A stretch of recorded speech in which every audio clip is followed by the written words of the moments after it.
Timnas Indonesia akan menghadapi Kamboja di laga pertama Piala AFF 2022, sedangkan Kamboja ini merupakan laga keduanya setelah berhasil mengalahkan Filipina. Dan manajer Timnas Kamboja Keisuke Honda berkeluh kesah lewat media sosialnya, yang dimana Keisuke Honda merasa dikerjakan karena pada saat ia beristirahat di kamar hotel, teman-teman, ia mendapat panggilan 2 kali pagi-pagi jam 4 kalau aku tidak salah, dan pada saat ia menerima panggilan tersebut tidak ada respon. Nah, kalau misal teman-teman bertanya kepada aku bagaimana tanggapan aku, menurut aku itu sesuatu yang tidak baik ya. Dari sisi sepak bolanya kita bahas, aku nggak bahas dari sisi A, B, C, D, E lain lah di luar sepak bolanya.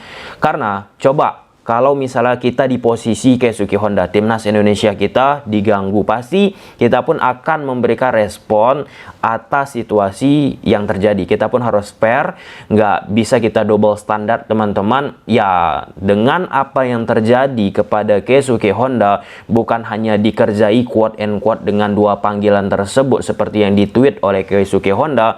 Keisuke Honda pun bersama Timnas Kamboja mengalami delay 3 kali dan membuat kedatangannya ke Indonesia pun dari sisi jadwal berantakan, yang harusnya Timnas Kamboja pada hari Rabu, teman-teman, melakukan uji coba di lapangan, tetapi itu tidak bisa terlaksana karena sudah larut malam sampai di Indonesia jam 10.15.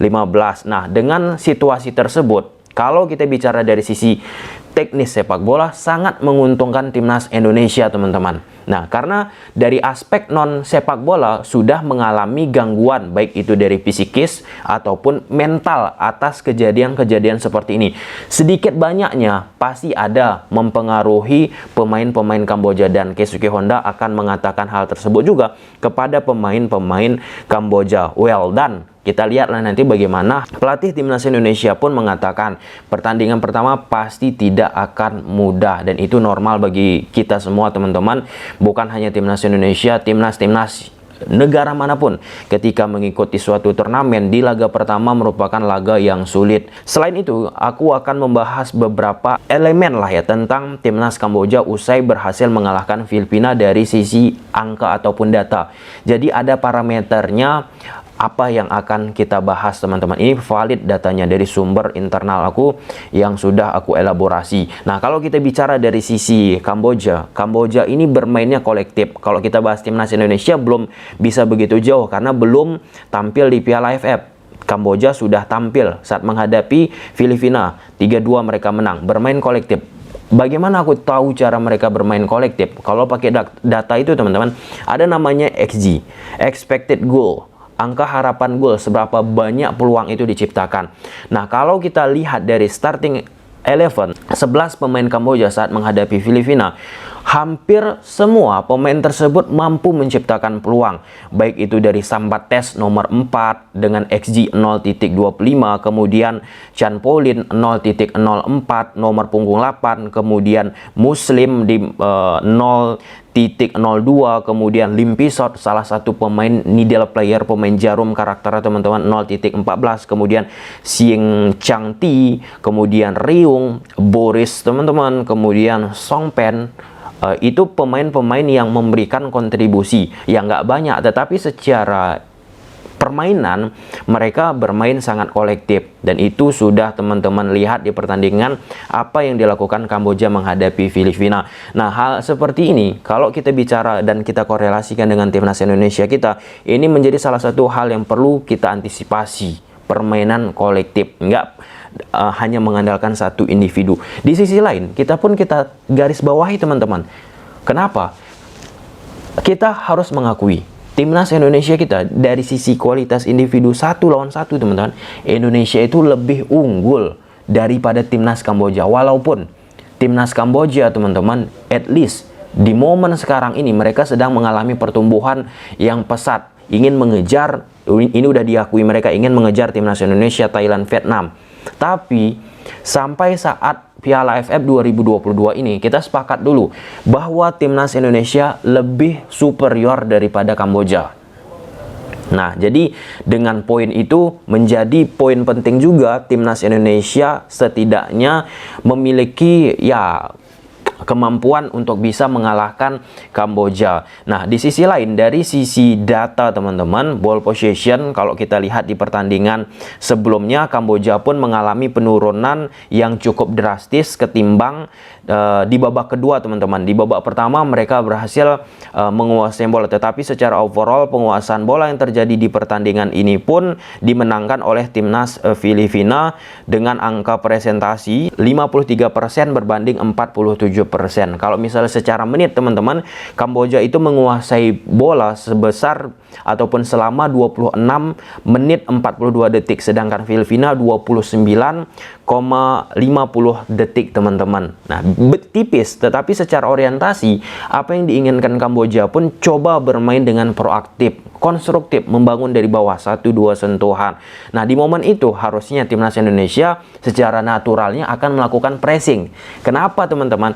Karena Kamboja dari sisi individu yang kita bahas tadi kalah.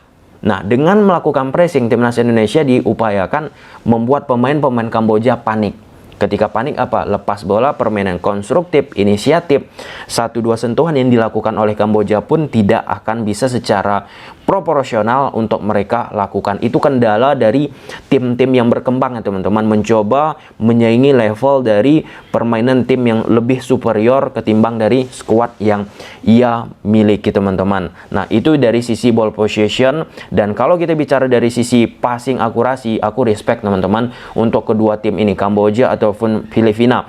Dari total passing akurasi yang mereka miliki, Filipina memiliki passing akurasi 86%, sedangkan Kamboja 84%.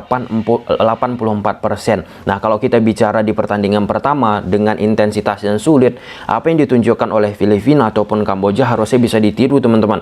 Kenapa? Karena biasanya timnas Indonesia kita dulu-dulu ya, aku nggak bicara tentang pada saat era Sintayong, walaupun ada beberapa pertandingan akurasi passing timnas Indonesia itu di bawah 80%. Nah, momen seperti itu menjadi salah satu ya poin penting untuk kemajuan sepak bola yang ada di Asia Tenggara. Jadi kemarin kalau aku tidak salah, Iwan Fals teman-teman, salah satu penyanyi legendaris yang ada di Indonesia, men-tweet di Twitter membahas sepak bola. Secara teori sama, secara pemahaman pasti sama diberikan kepada setiap pemain tersebut. Tapi kenapa di Indonesia pemain-pemainnya bisa salah melakukan passing, kemudian nggak sabaran, buru-buru? Nah, itu kan menjadi salah satu hal menarik kan untuk dijadikan diskursus bahwa memang ada something wrong yang ada di sepak bola Indonesia yang pelan-pelan sudah diperbaiki oleh Sintayong. Nah, tentang apa yang terjadi di atas lapangan besok menarik, patut kita tunggu apakah Sintayong tetap akan menggunakan taktik 3 backnya 3-4-2-1 ataupun 3-4-3 atau akan melakukan improvisasi. Karena Keisuke Honda pun saat menghadapi Filipina menggunakan pola 3-4-3 ataupun 3-4-2-1.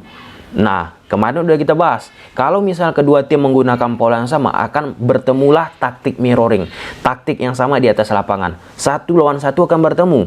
Nah, secara teori, kita 1 lawan 1-nya akan lebih unggul. Itu di atas kertas, teman-teman. Pemain kita lebih berkualitas. Dan itu juga terbukti dari data pada saat Kamboja menghadapi Filipina. Dari sisi defensif, teman-teman, challenge ya, duel yang dimiliki oleh pemain-pemain dari Kamboja, mereka kalah. Challenge yang mereka berhasil menangkan 46%, sedangkan Filipina 54%. Artinya dari situ juga bisa timnas Indonesia mengupayakan memanfaatkan duel 1 lawan 1 yang secara teori di atas kertas, kalau kita baca pakai data, timnas Indonesia kita mampu mengalahkan nantinya pemain-pemain Kamboja. Tapi apa yang dilakukan oleh Kamboja di pertandingan pertama saat menghadapi Filipina, teman-teman, itu menjadi salah satu angin segar bagi kemajuan sepak bola Kamboja. Kita pun harus fair, teman-teman, bahaya juga bagi kultur sepak bola Indonesia kita jika tidak ada percepatan yang bagus untuk bisa meningkatkan kemajuan sepak bola Indonesia kita. Amin amin. Kalau misalnya sepak bola kita dikejar oleh sepak bola Kamboja, dan itu tentu tidak kita harapkan. Nah, menurut teman-teman, sepak bola kita ini secara overall ya teman-teman, bukan hanya kita bicara timnas saja, sepak bola itu semua lini terkait, manajemen, PSSI, kompetisi dan lain sebagainya. Bagaimana menurut teman-teman? Kalau misalnya Kamboja ya teman-teman lihatlah, udah sangat berkembang dan luar biasa banget apa yang mereka lakukan. Dan yang terakhir, poros permainan dari Kamboja karena menggunakan pola 3-4-3 ataupun 3-4-2-1, ya pasti dari wingback kiri, wingback kanan. Karena kalau kita lihat dari presentasi teman-teman pada saat menghadapi Filipina, Kamboja dari sektor kiri melakukan serangan itu sebanyak 26 kali, 4 berhasil. Di tengah 21 kali, 3 berhasil. Di kanan 28 kali, 3 berhasil. Nah, kalau kita bicara secara umumnya, general, ya permainan Kamboja seperti yang aku sampaikan tadi, kolektif. Tidak terlalu berpatokan dari sektor kiri, kanan, ataupun tengah. Tetapi secara orientasi dengan pola 3-4-3 ataupun 3-4-2-1, otomatis permainan wingback kiri, wingback kanan menjadi salah satu hal yang dominan akan ditunjukkan. Oke, kita lihatlah nanti. Ini pertandingan yang tentunya menguntungkan bagi timnas Indonesia karena dari sisi recovery Kamboja sangat tipis banget, dan itu diakui oleh Keisuke Honda, manajer timnas Kamboja, tentang jadwal AFF yang padat ini. Jauh-jauh hari sebenarnya jadwal AFF ini udah ada, dan salah satu cara yang dilakukan oleh Sintayong bersama timnas Indonesia untuk mengantisipasi jadwal yang padat yaitu menggunakan charter pesawat jet teman-teman. Sedangkan Kamboja dengan tanpa mengurangi rasa hormat mungkin di momen ini belum menggunakan hal tersebut karena minimnya mungkin dana yang mereka miliki. Bisa saja itu menjadi salah satu hipotesa teman-teman, dan imbasnya apa? Kedatangan timnas Kamboja ke Indonesia delay 3 kali penerbangannya. Oke, kita lihat besok pertandingannya bagaimana. Bye.